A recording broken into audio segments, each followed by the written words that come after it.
नाशिकच्या इगतपुरीमध्ये सीबीआयनं छापे टाकलेत। इगतपुरीमधल्या रेन फॉरेस्ट रिसॉर्टवर ही धाड टाकली आहे आणि 1.20 कोटींची रोकड मिळालेली आहे। 1.20 लाखाच्या आसपासची ही रोकड, 500 ग्रॅम सोनं, 7 कार जप्त केलेले आहेत आणि रिसॉर्टमध्ये बेकायदेशीर कॉल सेंटर सुरू होतं अशी माहिती कळतीये।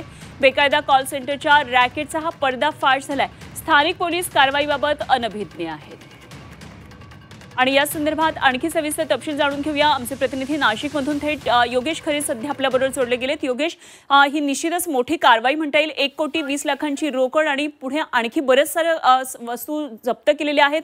काय नेमकी कारवाई होती आणि काय नेमकं कारवाईमधून आणखी पुढे आलेलं आहे?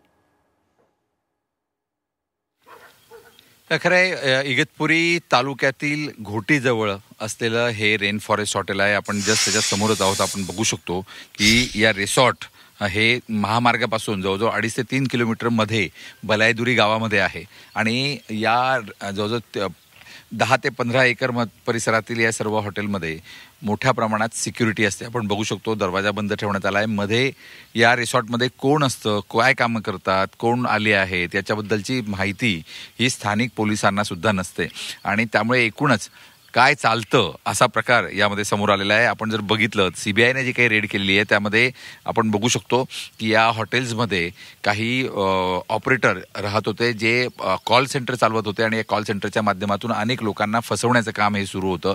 आर्थिक फसवणूक जी काही सोशल मीडियाच्या माध्यमातून असेल किंवा कॉलच्या माध्यमातून असेल, ती लोकांचे अकाउंट साफ करणं, अकाउंटमधले पैसे मिळवणं किंवा शेअर मार्केटमध्ये, अशा अनेक गोष्टी हे 6 जण या ठिकाणी करत होते। त्यांनी 60 जणांना नियुक्त केलेलं होतं आणि देशभरातल्या अनेक जणांना फसवण्याचं काम या ठिकाणी सुरू होतं। इतकंच नाही तर परदेशात कॅनडा वगैरे सारख्या काही वेगळ्या देशांमध्ये सुद्धा हे काम झालं असल्याचं समोर आलेलं आहे आणि त्यामुळे सीबीआय या सर्व लोकांवर पाळत ठेवून होतं।